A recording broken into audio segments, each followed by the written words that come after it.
It has been 1 year since the historic Abraham Accords was signed at the South Lawn of the White House.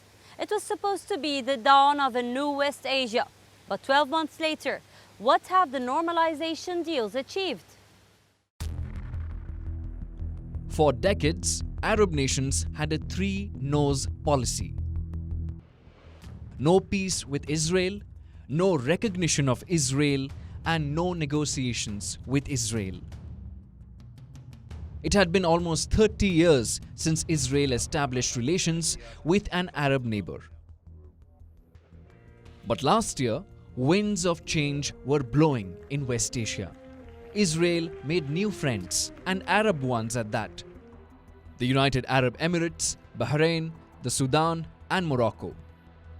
Normalization was the word on the streets, and the South Lawn of the White House was witnessing history. After decades of division and conflict, we mark the dawn of a new Middle East. The peace deal marks the dawn of a new West Asia. For decades, the Arabs and Jews have been enemies. The Arab world boycotted Israel and backed Palestine. They insisted on a solution to the Israel-Palestine conflict before they recognized Israel as a country. That dispute is far from settled. But the peace deals signified a new West Asia. Because this peace will eventually expand to include other Arab states, and ultimately it can end the Arab-Israeli conflict once and for all.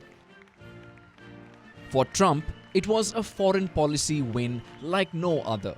He accomplished what his predecessors promised and tried. But for Palestinians, this was a huge betrayal. Even though it put the annexation plan on hold, the peace deals did not have much for them. They even accused the Arab states of abandoning them.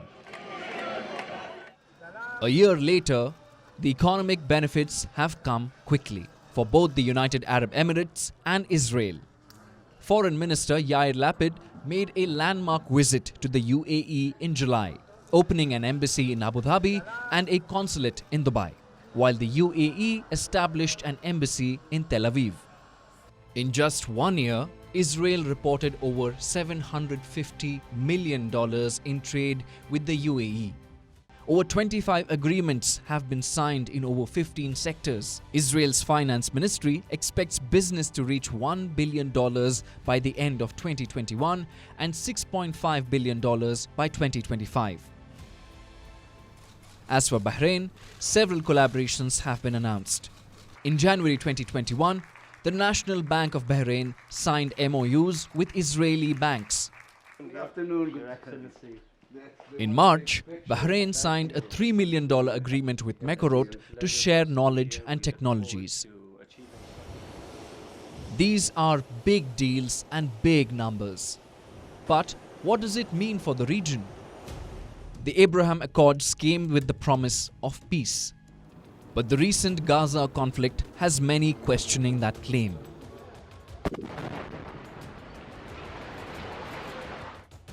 Analysts suggest that the normalization deals are more about business and less about changing the situation on ground and in Palestine.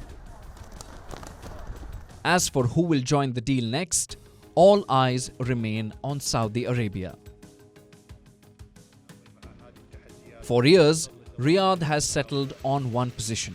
Settlement of the Israeli-Palestinian conflict is a precondition for normalizing ties. This is a stance that carries great weight in the Arab world. But over the years, the kingdom's position has seen a shift.